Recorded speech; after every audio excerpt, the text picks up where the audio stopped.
Salam sejahtera dan selamat pagi. Anda bersama saya Hafiz Rosli dan juga Hakim Rahman dalam menjelang Malaysia memilih PRU15. Dan pada hari ini sebenarnya kalau kita tahu Suruhanjaya Pilihan Raya SPR akan mengadakan satu mesyuarat bagi menentukan tarikh-tarikh penting bagi pilihan raya umum PRU ke-15 ini.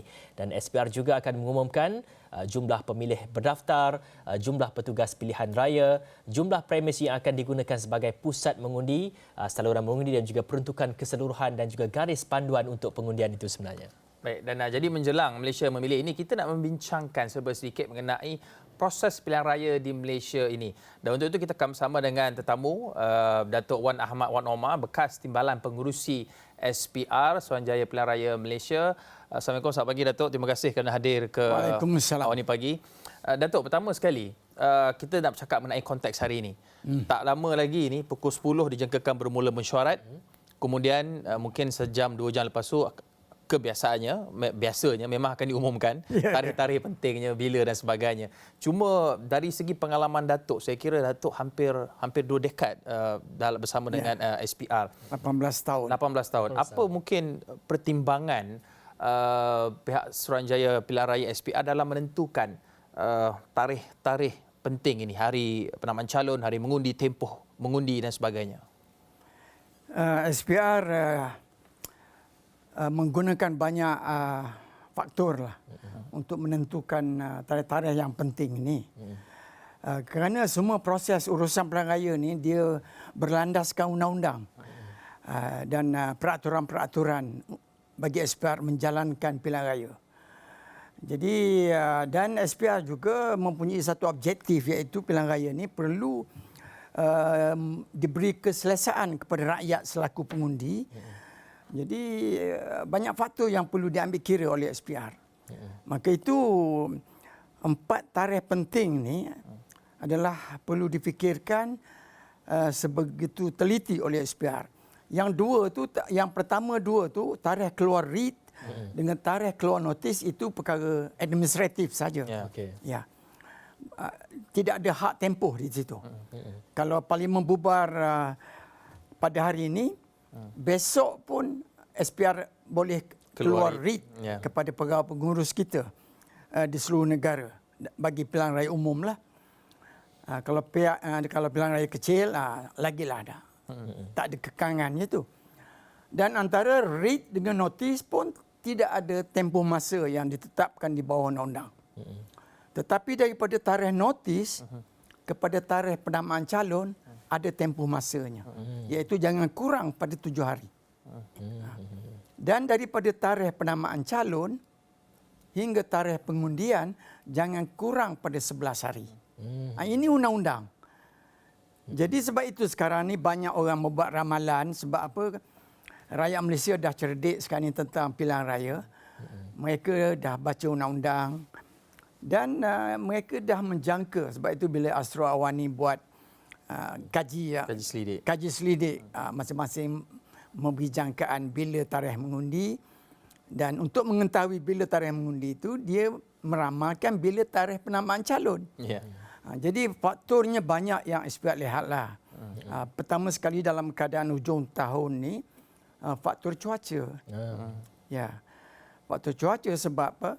Apabila sesuatu pilihan raya umum dijalankan, apa pilihan raya sekalipun lah, pilihan raya kecil pun termasuk, kita bercakap pilihan raya umum ni.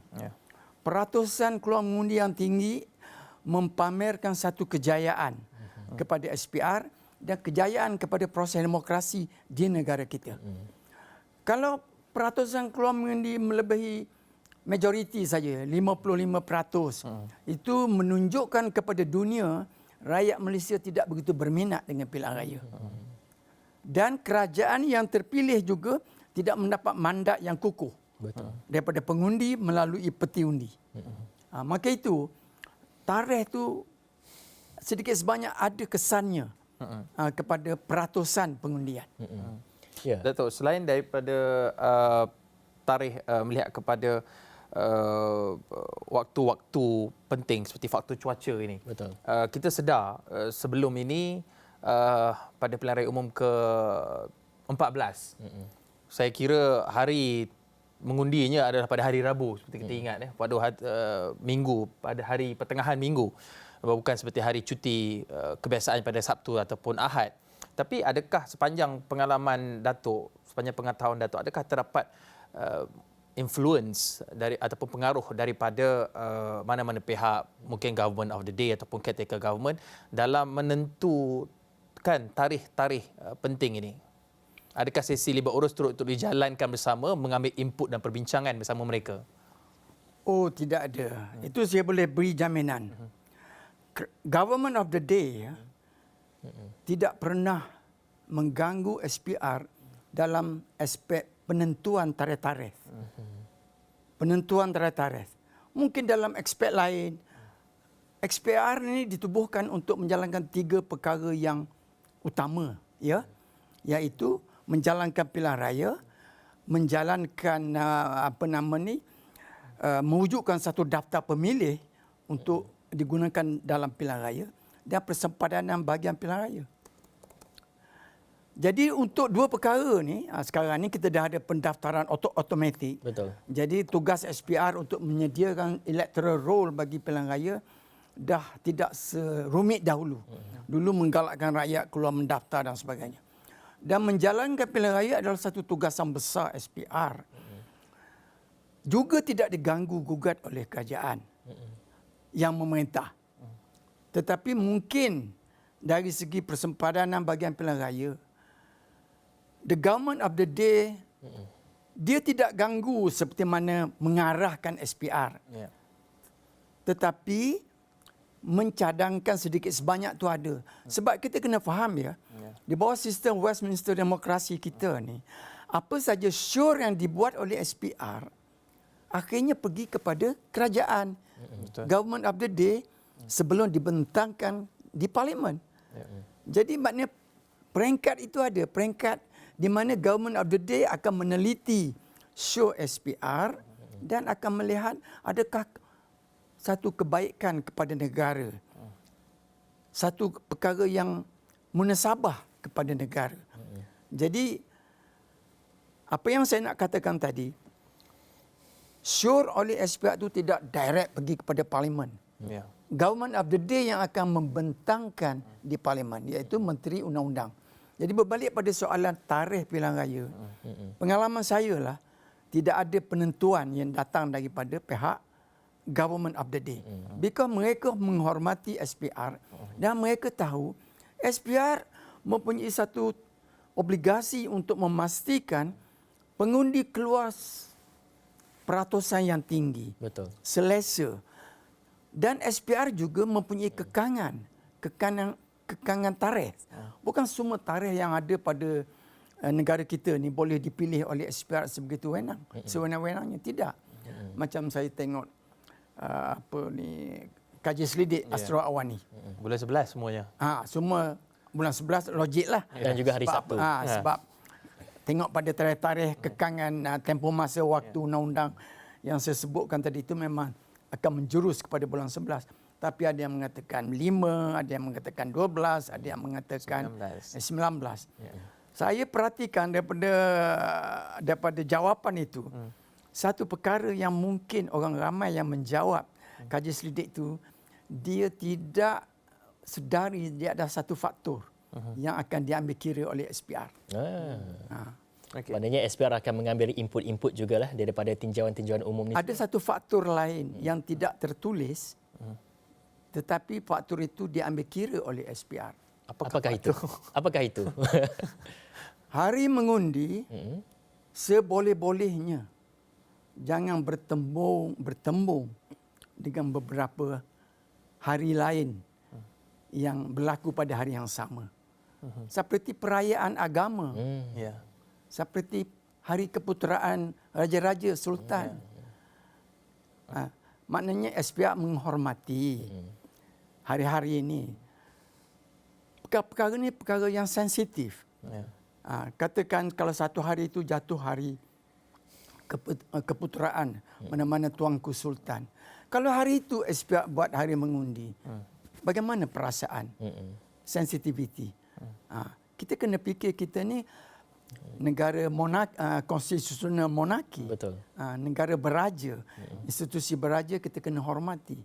Jadi perkara begini tidak tertulis di mana-mana, tetapi perkara yang sensitiviti, menghormati hari perayaan, kalau hari itu jatuh hari Wesak misalnya, jangan. Betul.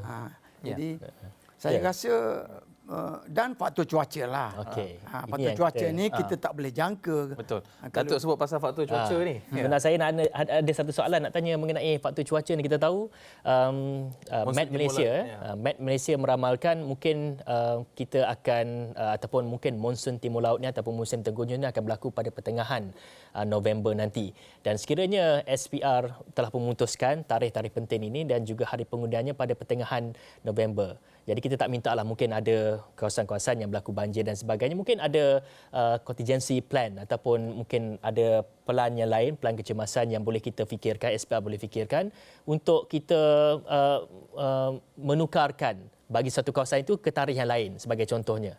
Bagaimana Datuk melihat kepada isu ini? Ya.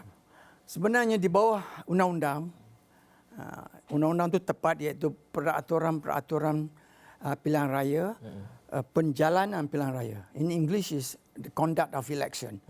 1981. Di bawah peraturan, di bawah undang-undang ini, dia memberi kuasa kepada SPR untuk mengubah tarikh pengundian dan juga menangguh proses pengundian. Kalau ditakdirkan malam sebelum hari mengundi itu, pusat mengundi tenggelam air, dinaiki air. Mustahil.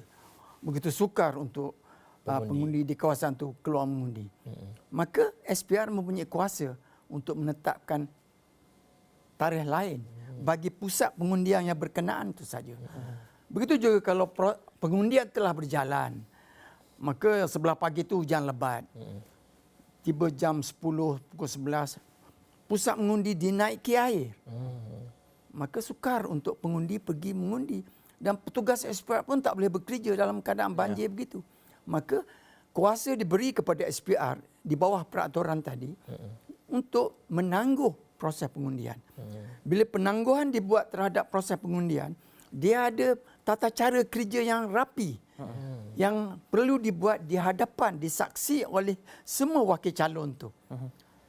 Tutup peti undi yang telah mengandungi kertas undi yang telah berada tu, tutup dengan pelekat keselamatan, ditandatangani pula dia pelekat keselamatan tu oleh wakil calon sebagai bukti dia menyaksikan proses penutupan. Ambil peti undi tu, serah kepada pegawai pengurus, simpan di tempat yang selamat. Buku kertas undi dan yang counterfoil kita tu, buku itu yang telah disediakan oleh SPR untuk sesuatu saluran itu, dimasukkan, disimpan dengan rapi, digam dan disealkan. Semuanya ada tata cara yang mematuhi peraturan dan undang-undang. Jadi, dan SPR mempunyai kuasa tadi untuk nak menangguhkan dan membuat satu tarikh baru lah. Apabila tarikh baru dibuka, kalau pengundian itu ditangguhkan selepas beberapa jam kerana naik air yang tidak dijangka, maka SPR akan besok menyambung peti yang sama. Menyambung peti yang sama, dibuka peti itu di depan wakil-wakil calon dan sebagainya. Dan keputusan itu akan dibuat oleh ketua tempat mengundi lah, sama ada untuk membuat pertimbangan air dah sampai buku lali ni boleh lagi kan? Tidak, itu pegawai pengurus. Pegawai pengurus. Dalam sistem pilihan raya, di setiap bahagian parlimen, orang yang paling berkuasa sekali yang telah SPR perturunkan kuasa melalui RIT pilihan raya tadi ialah pegawai pengurus pilihan raya. Okey. Dan tempoh mungkin kalau sebelum ini ada pendapat yang mengatakan sekiranya kita nak tangguhkan pengundian di satu kawasan itu perlukan proklamasi darurat daripada yang di-Pertuan Agong. Oh, tidak perlu. Tidak, maknanya SPR ada kuasa sendiri. Ada kuasa. Tak perlu. Okey, Datuk, sebenarnya banyak lagi kita nak pergi ni. Kita perlu berhenti sekejap saja. Nanti kita kembali selepas ini dengan menjawab persoalan-persoalan yang bermain di fikiran anda mengenai pilihan raya ini. Jumpa selepas ini.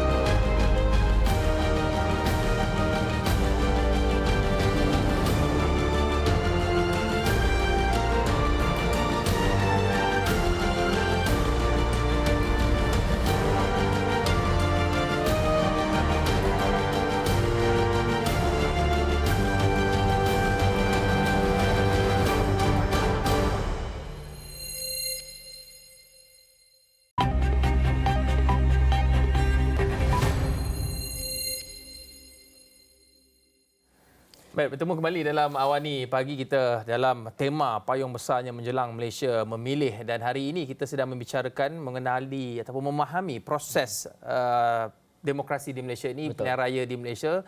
Kita sedang menantikan pengumuman rasmi daripada pihak SPR mengenai tarikh-tarikh penting, penamaan calon, pengundian awal, hari mengundi dan sebagainya dalam pilihan raya umum ke-15 akan datang, dan juga mungkin pilihan raya negeri di beberapa negeri tertentu, dan juga pilihan raya Kecil. di Dun Bugaya. Saya nak sebut Bugaya tadi sebenarnya, di Sabah.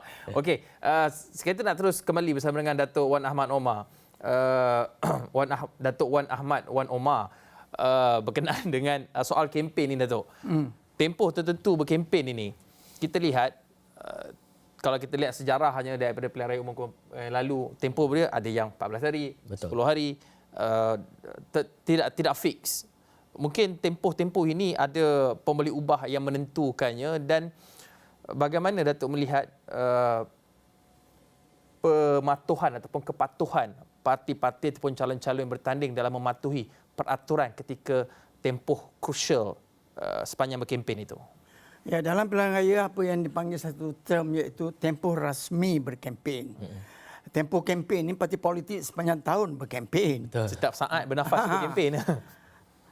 Tapi dia dalam untuk tujuan pilihan raya, SPR menetapkan tempoh rasmi berkempen. Iaitu bermula daripada pada hari penamaan calon selepas saja pegawai pengurus mengumumkan ada pertandingan. Mungkin ada dalam 222 kawasan parlimen ini, mungkin ada yang calon menarik diri dan menang tanpa bertanding. Maka kawasan itu tidak ada pertandingan. Maka kalau tidak ada pertandingan, maka tidak ada tempoh rasmi berkempen. Jadi tempoh rasmi berkempen ditetapkan oleh SPR berlandaskan kepada undang-undang. Kalau dahulu masa saya awal bertugas di SPR, tempoh di bawah perlembagaan undang-undang ialah 7 hari. Jangan kurang pada 7 hari. Lepas itu kita untuk PRU, sebelum PRU yang ke-12, kita ubahkan undang-undang, iaitu kita adakan proses undi awal untuk anggota tentera, polis dan pasangan. Kalau mereka nak pilih undi awal. Jadi apabila diadakan proses undi awal untuk pasukan keselamatan ini, maka undi awal tu diadakan 3 hari sebelum undi biasa. Undian biasa. Maka 7 hari dah bercampur 3 hari.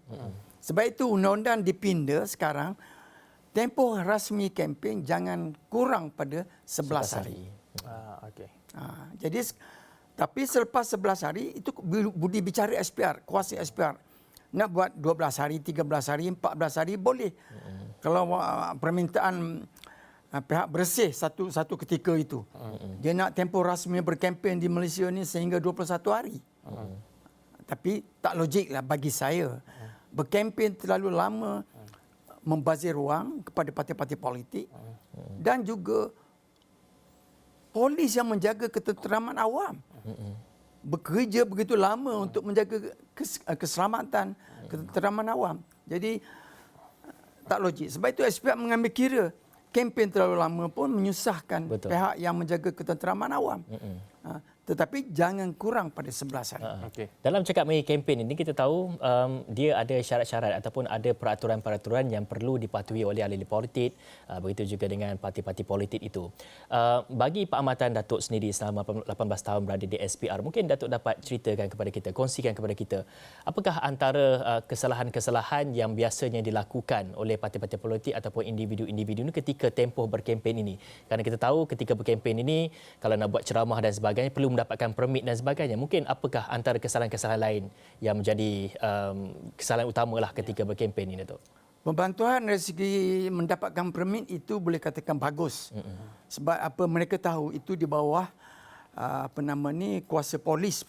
Kalau tak dapat permit polis daripada pihak IPD OCPD daerah tidak beri permit, maka polis tidak akan membenarkan. Jadi itu parti-parti politik cukup bagus. Patuh. Dia patuh. Segala borang yang ditetapkan oleh polis, siapa penceramah, siapa yang bertanggungjawab, alamat, lokasi di mana dan sebagainya tu, polis akan menentukan. Kalau rumah ini buat kempen ceramah, rumah seberang jalan tidak dibuat, tidak dibenarkan. Dan lokasi tidak mengganggu lalu lintas dan sebagainya. Tetapi yang mengikut pengalaman saya yang selalu menjadi perkara yang kurang pematuhan ya, ialah tempoh tamatnya berkempen. Undang-undang kata pukul 12 malam sebelum hari mengundi. Betul. Tetapi di kebanyakan kawasan pasukan berkempen ini terlajaklah. Sampai kalau tak ada pasukan SPR datang, mereka teruslah main video, berkempen, berceramah tu gini. Sebab itu SPR tubuhkan pasukan penguat kuasa kempen pilihan raya, PPKPR, yang dianggotai oleh wakil calon, polis dan pegawai PBT dan diketuai oleh seorang ketua PPKPR. Pasukan penguat kuasa kempen ini yang akan membuat rondaan memantau ketidakpatuhan mereka yang berkempen. Satu lagi yang selalu menjadi isu ialah mereka mempamerkan banner, spanduk-spanduk yang tidak dibenarkan, seperti perkara yang menghasut di bawah akta hasutan, perkara yang menimbulkan kebencian, pemusuhan di kalangan masyarakat, orang yang membuat kempen tadi. Dan yang kebanyakan sekali dari segi pemasangan spanduk ni, mereka tidak mencetak nama siapa yang print tu? Siapa yang print, syarikat yang print, untuk SPR tahu siapa yang bertanggungjawab print ini. Sebab apa? Pemasangan bahan kempen ini terkawal oleh di bawah mesin cetak, akta mesin cetak. Kalau itu pun kalau tak letak siapa yang print pun boleh tahu sabotaj politik, manipulasi dan sebagainya. Okey, Datuk, saya nak beralih kepada soalan-soalan yang lebih ringkas tapi sekejap padat. Satu, kenapa tempoh mengundi ni tak dilanjutkan? Kenapa hanya 8 hingga 5 petang? Tak boleh ke kita buat lagi awal? Sebab ada yang bangun awal pagi, pukul 6 dah bangun, tak tahu nak buat apa, nak kena tunggu lagi mengundi. Ataupun Sabah dan Sarawak sebagai contohnya. Ya, faktor Tak lokasi. salah saya kali ini SPR nak tambah 1 jam kan? Betul. Sehingga jam 6 petang. Okey. Soalan kedua, mengapa dilakukan pusat-pusat mengundi ini bukan di tempat-tempat yang mempunyai kemudahan fasiliti seperti dewan-dewan besar, mempunyai ruang parkir? Sebab kalau kita lihat di sekolah-sekolah nak parking ni beratur. Kereta tak ada tempat. Satu PDM tu, pusat daerah mengundi, tempat mengundi tu sampai mungkin ribuan. Mengapa tidak pemilihan lokasi membuang undi itu di tempat yang lebih luas? Contoh, kita ada bangunan menara pencakar langit, kita ada dewan besar, kita ada tempat yang mungkin lebih sesuai daripada sudut logistiknya. Okey, saya jawab yang nombor 1 dulu ya. Okey. Kita ada time mengundi ni kerana sistem pilihan raya kita ni diakhiri dengan pengiraan undi, proses pengiraan undi, dan diakhiri dengan peristiharan kemenangan. 1 hari saja, bukan macam Indonesia, Filipina dan sebagainya. 2 minggu ya. 2 minggu, sebulan pun ada. Di Thailand 1 bulan baru tahu siapa yang menubuh kerajaan. Jadi kita 1 hari, rakyat keluar pagi mengundi, jam 6 petang akan ditutup, 6.30 akan mula di pengiraan, dan lepas itu dibawa ke pusat penjumlahan undi di dewan, di mana dijumlahkan semua kertas undi daripada pelbagai peti yang dihantar oleh KTM ni. Lepas itu akan diisytiharkan oleh pegawai pengurus. Daripada jam 11 malam tu dah tahu dah calon mana yang menang dan parti mana yang menang dalam sesuatu kawasan itu. Jadi itu kita kena ada time. Jadi berbalik kepada pusat mengundi tadi, apabila kita mewujudkan suatu pusat mengundi, faktor utama sekali ialah pusat mengundi itu mesti kawasan yang selamat. Mesti berpagar seboleh-bolehnya. Apa bangunan di negara kita ni yang tetap ada pagar? Betul. Dan bangunan itu selamat. Kalau berlaku rusuhan di luar sana ke kerana aktiviti politik, ataupun berlaku sabotaj dan sebagainya, polis tetap cepat menjaga pintu pagar. Kalau kita sewenang-wenang pilih tempat yang mana ni, masalah kita. Ya, Datuk bercakap mengenai kekangan sebentar tadi, mengenai kekangan masa yang begitu singkat dan sebagainya. Adakah Datuk optimis bahawasanya SPR akan menjalankan pengundian secara dalam talian e-voting dalam masa yang terdekat ini? Bukanlah dalam masa mungkin 2015 ni, mungkin pada masa akan datang ini. Itu satu kemungkinan akan berlaku. Sebab itu salah satu daripada perkara yang diperkatakan oleh banyak pihak lah, NGO dan parti-parti politik. Untuk mewujudkan sistem e-voting, mesti kena pindah perlembagaan. Kena pindah undang-undang. Sebab dalam undang-undang menyebut mengundi dengan cara kertas undi. Jadi kena pindah. Bukan senang kita nak terus nak buat e-voting. Nak buat aplikasi sistem tu boleh. Tapi pertama kita kena ubah undang-undang. Okey. Datuk, jadi saya rasa kemungkinanlah sebab banyak negara di dunia dah menjurus ke arah itu.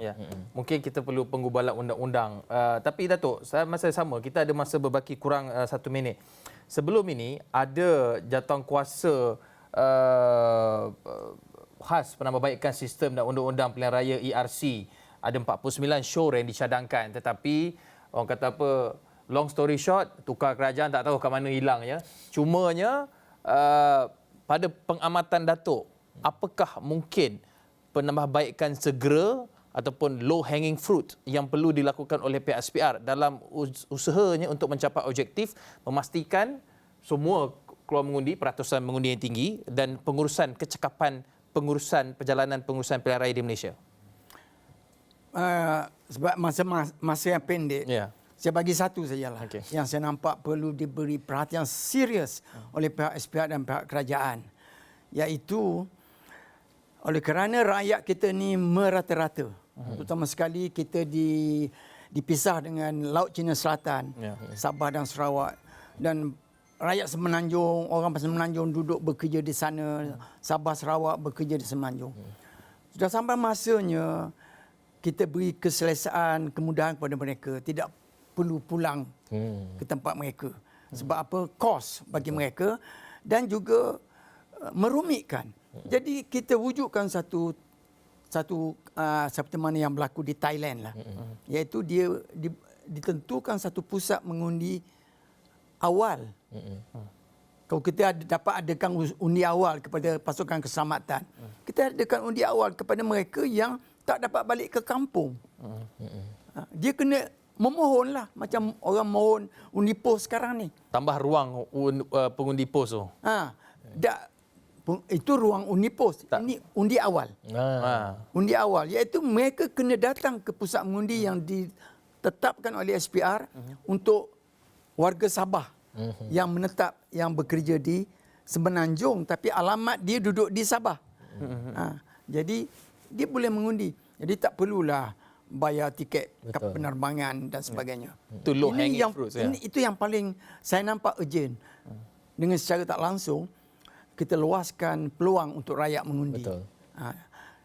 Itu yang paling utama. Banyak lagi perkara penambahbaikan yang kita boleh buat. Itu maksudnya Datuk kena datang lagi ke Astro Awani untuk berkongsi program-program ini. Sebab rasa macam tak cukup masa, banyak topik yang kita nak kongsikan. Cumanya buat masa ini terima kasih Datuk Wan Ahmad Wan Omar, bekas timbalan pengerusi SPR. Saya kira itu mengakhiri Awani pagi kali ini. Saya Hakim Rahman. Saya Hafiz Rosli. Assalamualaikum dan salam hormat.